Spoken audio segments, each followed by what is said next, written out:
open. I'm looking up. Welcome back to Resistance Chicks. We are your hosts, Leah and Michelle. Today is the 31st of May, 2017. We want to take you to a George Soros insider. She's got a rap sheet longer than Al Capone. That was a good one because I was blank. Okay, so here's the thing. Roger Stone came out with this bombshell report. I want you to stick with me, you guys, because we're going to go on a George Soros roller coaster over the next couple videos here. Because you know that when we... Yeah. All right. So you know that... we're going to go... Yeah, we're on all over the world. I just come along for the roller coaster ride. Y'all know that. Okay, so... Fiona Hill, this woman behind Michelle's head right now, is the leaker, or one of the leakers. She is a George Soros plant. She's part of the Open Society. She's part of the Council of Nations. And so it's so disconcerting that it makes my blood boil. Her whole thing, she's a Russian phobic. Why is she in Trump's White House? She's written books on how, you know, pretty much Putin is the devil and trying to take over the world. I don't know how these people are allowed to stick around. And I guess it's not that hard to find somebody that's a leak when they're... So I want to take you to Roger Stone's and Alex Jones. Please, I want to start here in this point. We're not going to talk about Kathy Griffin, but this is where the clip starts. Everybody's experienced that who's had a lot of people under him. Trump's got thousands of people under him. He's got a major Soros mole discovered in the White House, breaking now. Roger Stone. Alex, this is really hard to believe, but I confirmed the facts again this morning. George Soros has penetrated the Trump White House. Soros has planted a mole infiltrating the national security apparatus. A woman named Fiona Hill, who has a Harvard background, has been on the Soros payroll and the payroll of the Open Society Institute, has been brought into the Trump White House by General McMaster. The reason this is significant is because, as you know, the Hungarian government has been fighting the Open Society Institute, which is a front in Hungary to destabilize the Hungarian. So we're going to actually cover George Soros and the Clinton and Hillary Clinton, Secretary Clinton in Hungary, in the Ukraine, pretty much all of Eastern Europe. But we're covering her now, but it all interconnects, so stick with us. In government. And we should add, they are patriot right-wingers that are pro-Trump, pro-Ron Paul. They just don't like Islamic invasion. When we're talking about Hungary and Poland, these are great people, right? And Soros needs to shut them down. They have created think tanks for young people where they train them on ideas and how to take over the world. From the beginning of time, everybody knows that if you get to the young people and you mold their brains, then you can change the world. And that's what they're doing. Exactly. And I am told from the best possible sources in the Trump White House that only days ago in a showdown meeting, this woman, Fiona Hill, now on the National Security staff, argued that she was a Russian expert and that the Trump administration must oppose the Hungarian efforts to crack down and expose on the so-called Open Society Institute. So basically she has, and this has been confirmed because I've looked this up, this has been reported that she's telling Trump, we need George Soros. Basically, when you say this, we need George Soros in Hungary. Right. The group that overthrew Ukraine, that's the group that was openly behind the Arab Spring, that's the group openly behind ending the free press here, that's the group openly behind funding the cop killer Black Lives Matter groups and literally funding the groups chanting, you know, kill the cops, deck the hall of dead cops. Why would anyone put up with this load of baloney? And why would anyone have a woman with this background, Brookings Institute, Harvard, George Soros, Open Society, in the Trump White House? This defies all reason. Now, my sources tell me that McMaster brought her in. My sources tell me that she is now asserting herself, claiming to be a Russian expert, and is outraged that the Trump administration would consider joining the Hungarian government and opposing the Open Society Institute. And let's expand on this. Next, we're going to hear, when Trump tried to block the Russian expert, was he obstructing justice and aiding the Russians? That'll be next. In this load of manure, if you don't support George Soros letting the Muslims in to Eastern Europe, where they've been overrun more than anybody for 1,400 years. Eastern Europe, ladies and gentlemen, are the ones that stopped the Islamic invasions over and over again. We owe our very existence to Hungary and Romania and Poland and places like that, who stopped the Muslims' invasions more than 75 times. It cost millions of European lives battling these people. Well, and we have been informed of this through all of our Polish news subscribers. Exactly. You have saved all of society. All of the world. We thank you. We thank you from the bottom of so our you know, hearts. I am of Hungarian descent. And this strikes home. The fact that people accuse me of being in bed with the Russians, let's be very clear. The Russian... I'm going to stop this segment here, and then I'm going to go to his next segment over here. Stick with me, you guys. I'm going to give you some more proof here. This lady is Russian. She's a Russian plant. See, this is what my mom always would say. When somebody comes at you and accuses you of doing something and you know you haven't done it, then you know that's what they are guilty of. Exactly. They accuse you of what you're guilty of, or they accuse you of what they're guilty of. It's all smoke and mirrors. So that all of a sudden you're on the defense. Like, wait a minute, and that's where they work. So that Mr. Trump seeks. In the previous hour, we revealed the fact that George Soros has infiltrated the Trump White House with one of his own.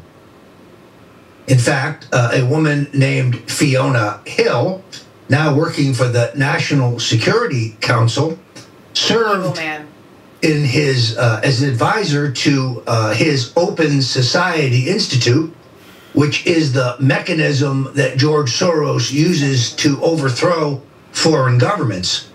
You see, the Hungarian government has seen the track record of the Open Society Institute in other countries, and they are moving to call it what it is. So here's the thing. What irks me more than anything right now is the fact that we keep going over and over again.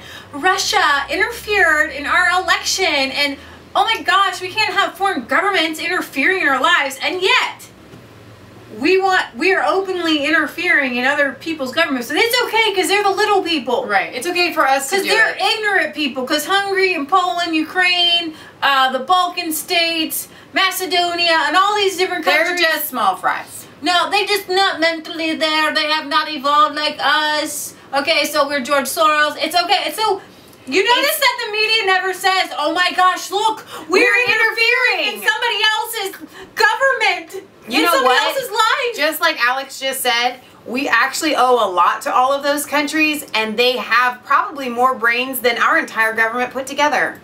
Is not a benign nonprofit, but a criminal enterprise that seeks to destabilize and overturn the democratically elected government of Hungary. And this woman, Fiona Hill, probably working for the Trump administration, served in the as an advisor to the Open Society Institute for 7 years. She has a lifetime membership in the Council on Foreign Relations. She is a Harvard graduate. Does this sound like somebody who should be serving in the Trump White House? She sounds very Trump-like. On the other hand, what of Dina Habib Powell? She's besties with Huma Abedin. She's tight with Webb Hubbell's daughter, Chelsea Clinton. She's a former Bush White House aide. Why is she serving in the Trump administration? In my opinion, this is the leaker that Mr. Trump seeks. This is among the leakers who have to go. Okay, so I'm going to take you over here to some of what she has said in the past. And this is really disconcerting to me. Listen to her on Russia. Interestingly enough, we're actually not at that much. And her voice doesn't. I thought I did. I guess I did. People. Let me start over. Yeah, we're actually not at that much of a different place with Russia than we are usually at the beginning of administrations. And there's plenty of people in this room who will think back. Sorry, I don't want to be rude to anybody, even back to Reagan Gorbachev, 30 years ago, where Ronald Reagan wanted to change the trajectory of the relationship with the Soviet Union, and in fact did, through the various summits with Mikhail Gorbachev. And then successive presidents since, including Herbert Walker Bush, who was somewhat forced to rethink the relationship with Russia because the Soviet Union fell apart on his watch, have all tried to find some new relationship. So that's not unusual. What is unusual, of course, is Russia to have some kind of influence over those elections. Now, of course, that has been hotly denied by Moscow, but I think by this point, the reason that we're having this panel, and from articles from David Sanger and many others, that it's quite clear that those denials are meant to throw us off the scent of what has actually been happening. Now, also, attempts to influence elections. The only scent, honey, is you.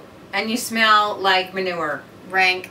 By Russia or by the Soviet Union, or even actually the Russian Empire, back in the day when it wasn't quite so much elections, but was certainly the course of governance or the choice of leadership or even the choice of kings and queens in different countries, is also not unusual.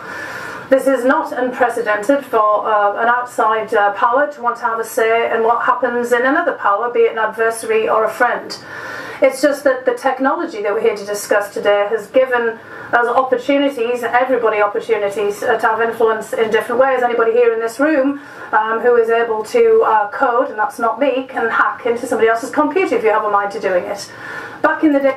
That's an allusion to the DNC hack. Right. It was much more difficult to have political influence. You had to kind of pamphlets, you had to spread rumours, you had to maybe affect a palace coup, you had to have physical spies in different places, or even plant people inside of courts to actually sway the day.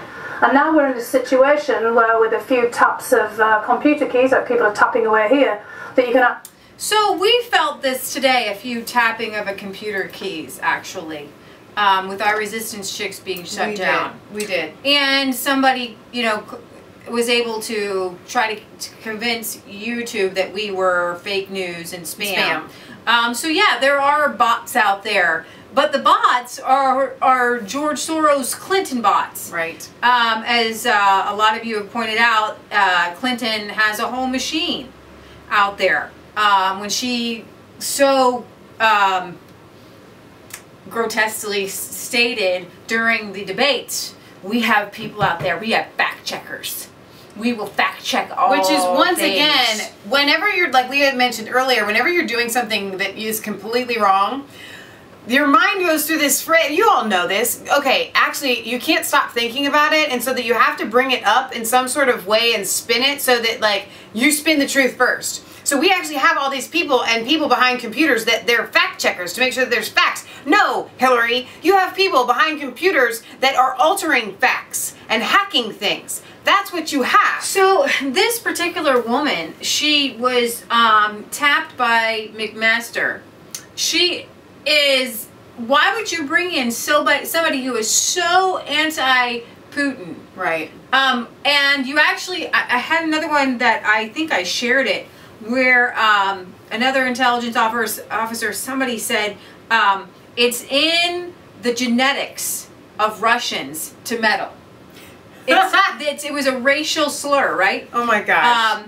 And listen, in all honesty, I know quite a few Brits I would rather have in the White House than this one. This lady does a disservice to the entire United Kingdom. Exactly. So it just boggles my mind that she was picked.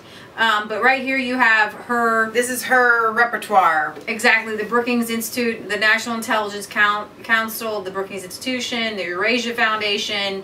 It goes on and on and on and on. I mean, you get the Council of Foreign Relations, and then you get to the member of the Central Eurasia Project Advisory Board Open Society Institute. She's a George Soros gal. I mean, just bottom line.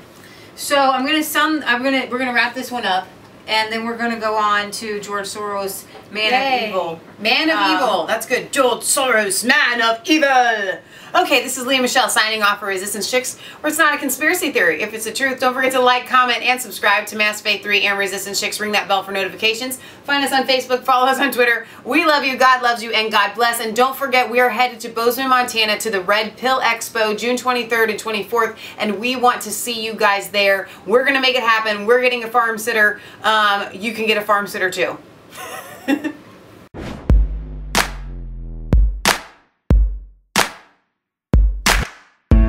I was cold, all alone, no place for